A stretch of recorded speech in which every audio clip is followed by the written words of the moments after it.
시청자 여러분 안녕하십니까? 한 주간의 한인사회 주요 소식을 전해드리는 KBN 뉴스 주간 브리핑입니다.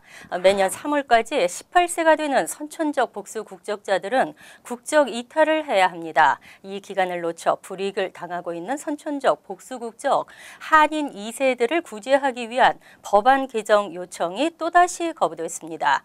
이후 역시 반복적으로 되풀이하고 있는 한국 국민의 부정적 정서인데요. 법안의 전면 개정이 아닌 불합리한 법 개정에 대한 한인 2세들의 불이익을 제고해달라는 요청이 신중히 다뤄지길 바랍니다. 한국 법무부는 한국 내 여론 수렴을 거쳐 합리적인 개선 방안을 찾아보겠다고 밝혔습니다. 보도에 지한샘 기자입니다. 선천적 복수 국적법에 개선을 요구하는 재외동포 사회의 청원에 한국 정부가 응답했습니다.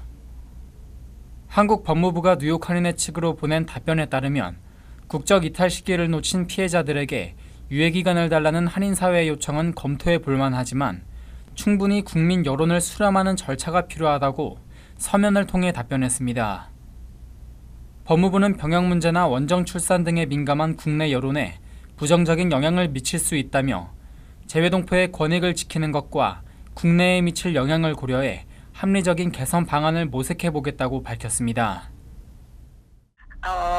저희들이 생각했던 것만큼 만족스럽지는 못하지만 우리의 목소리는 전달된 것 같습니다.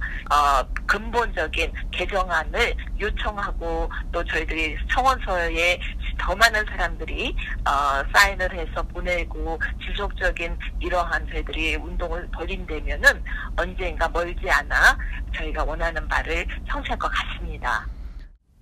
현행 국적법은 선천적 복수 국적자가 18세 3개월이 될 때까지 한국 국적 포기를 하지 않으면 37세가 될 때까지 국적을 포기하지 못해 미국 주류 사회 진출에 큰 제약을 받게 됩니다. 미주 현직 한인 회장단 모임은 현행 복수 국적법에 대한 홍보가 부족해 피해를 입게 된 한인 동포들이 많이 있다며 유예 기간을 달라는 내용의 청원서와 15,000명의 서명을 한국 정부에 전달하고 정치인들에게 법안 개정을 촉구해왔습니다. 더불어민주당 이종걸 의원은 재외동포들과의 만남을 통해 국적법 개정의 필요성을 느꼈다며 18세 3개월 이후에도 국적을 포기할 수 있는 내용으로 개정된 국적법을 이달 내로 발의하겠다고 밝혔습니다. 미주 현직 한인 회장단 모임은 앞으로 지속적인 청원운동을 펼칠 예정입니다. KBN 뉴스 지한샘입니다. 지난 수요일 폭우와 함께 시속 70마일의 강풍이 뉴욕과 뉴저지를 강타했습니다. 이로 인해 10대 소녀가 사망하고 60만 가구가 정전되는 등 피해가 속출했습니다. 뉴욕주 뉴버그 경찰에 따르면 어제 비와 함께 시속 70마일의 강풍이 강타하면서 가로수가 쓰러져 11살 소녀가 사망했습니다. 브루클린 베드포드 애비뉴에서는 공사 중이던 빌딩 자재들이 강풍에 날리는 사고가 발생했지만 다행히 부상자는 발생하지 않았고 브루클린 파크 슬롭에서도 가로수가 차량 위로 쓰러지면서 반파되는 피해가 발생했습니다. 어제 오후 6시부터 메트로 놀스 열차의 모든 노선의 운행이 일시 중단돼 맨해튼 그랜드 센트럴역에는 승객 수천 명이 몰려 인산인해를 이루었고 뉴욕 JFK 국제공항 43편, 라과디아 공항 103편, 뉴저지 뉴아크공항 107편 등 300여 편의 항공이 취소됐습니다. 뉴욕과 뉴저지 등 트라이스테이트에서는 어제 강풍으로 인해 60만 가구가 정전 피해를 입은 것으로 나타났습니다. 뉴욕 한인회 이민사 박물관에 전시되고 있는 평화의 소녀상이 워싱턴 DC를 찾아갑니다. 연방의회 의사당에 전시되는데요. 동부 지역 순회 전시도 추진되고 있습니다. 지한샘 기자입니다. 위안부 피해자들을 기리고 잘못된 역사를 바로잡기 위한 상징, 평화의 소녀상. 뉴욕 한인회는 오늘 기자회견을 열고 뉴욕 한인회 이민사 박물관에 설치된 평화의 소녀상이 오는 6월 7일 워싱턴 연방의사당에서 특별 전시된다고 밝혔습니다. 지난해 10월 이민사박물관 위안부관을 조성하면서 설치된 평화의 소녀상은 서울 종로구 옛 일본 대사관 앞에 설치된 것과 동일한 작품으로 특별히 순회 전시를 할 수 있도록 이동이 가능하게 제작됐습니다. 김인선 뉴욕 한인회장은 이번 특별 전시가 역사적인 진전이 될 것이라며 앞으로 평화의 소녀상을 여성 인권을 위한 상징으로 승화시키기 위해 힘쓸 것이라고 말했습니다. 이 위안부 이슈는 바로 early start of 미투 운동이라고 생각합니다. 바로 이 소녀상을 통해서 전 세계 여성 인권을 상징하는 심볼릭 아이콘으로 승화시켜 나가려고 합니다.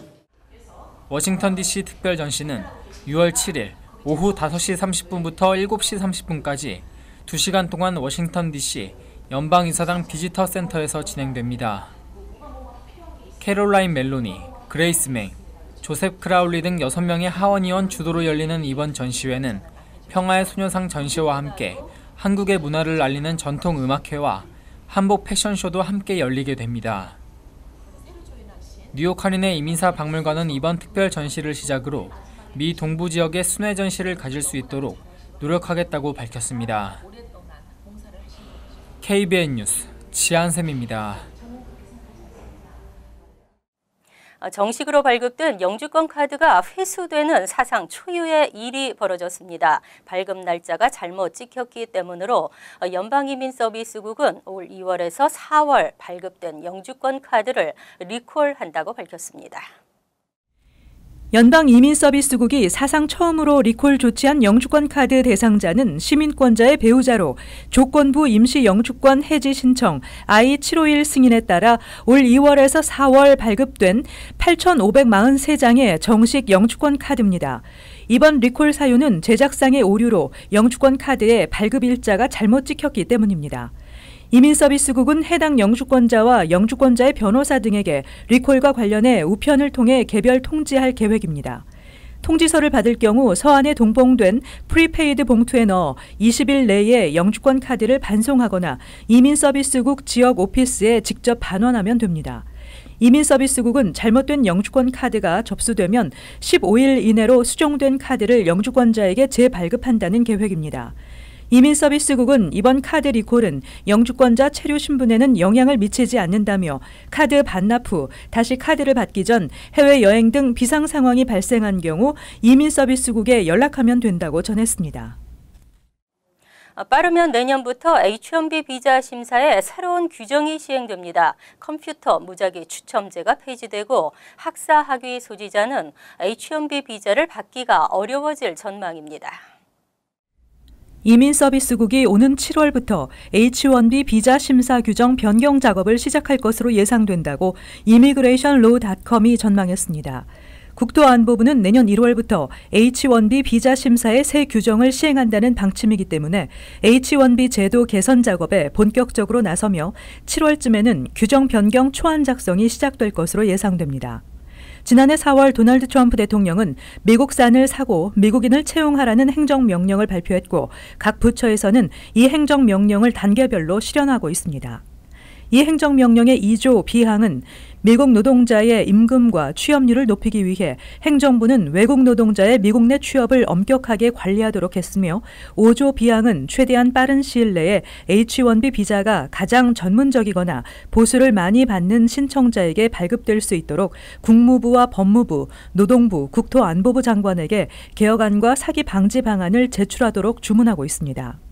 트럼프 행정부는 이 외에도 H-1B 비자 프로그램에서 전문직의 조건도 더 까다롭게 하는 방안을 추진 중이며 아웃소싱 업체들의 H-1B 비자 남용을 억제하기 위해 고용주, 피고용인 관계에 대한 규정도 더 엄격하게 마련할 계획입니다.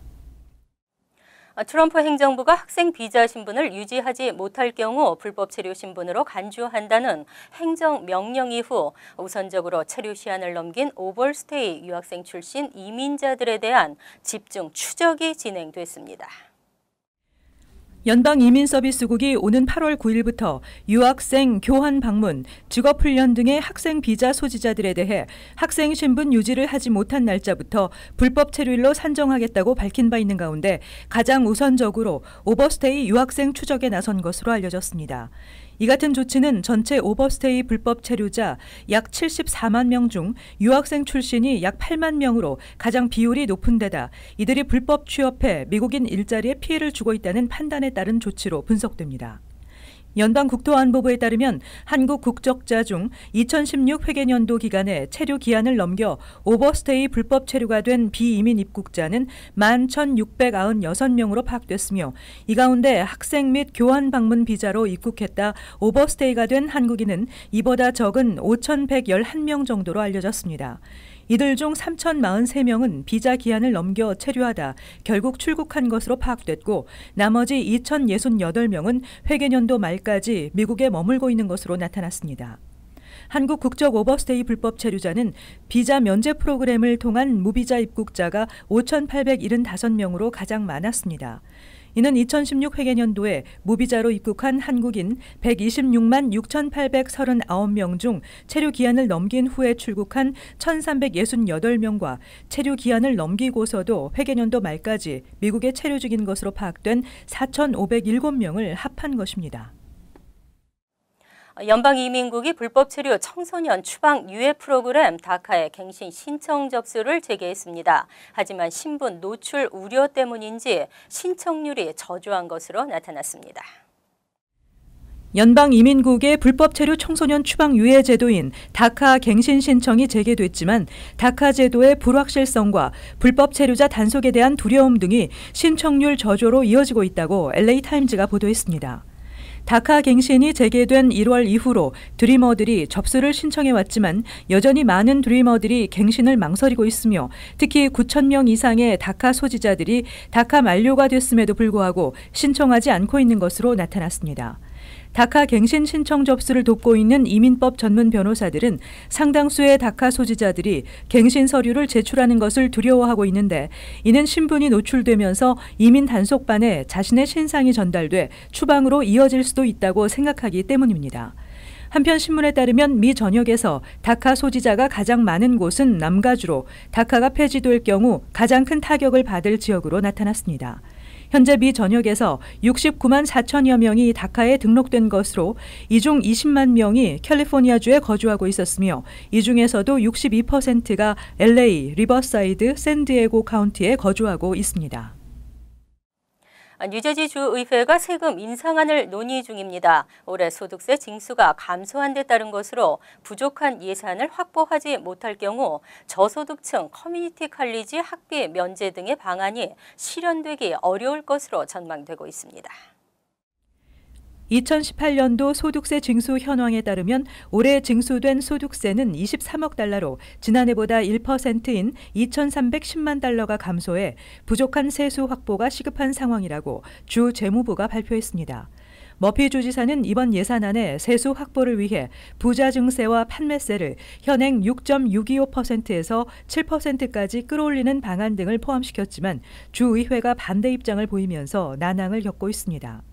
이번 소득세 징수율 감소로 인해 예산을 확보하지 못할 경우 머피 주지사가 2018-2019 회계년도 예산안에 포함시킨 저소득층 커뮤니티 칼리지 학비 면제와 공무원 연금, 저예산을 지원하는 학군의 예산 확대 등의 방안이 현실화되기 어려울 것으로 전망되고 있습니다.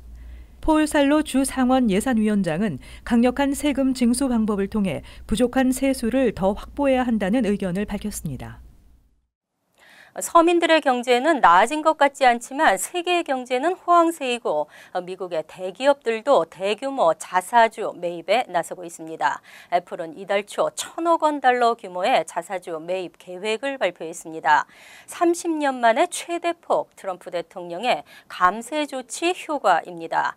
이전 조지 W. 부시 행정부 시절에도 같은 조치에 같은 현상이 나타난 바 있는데요.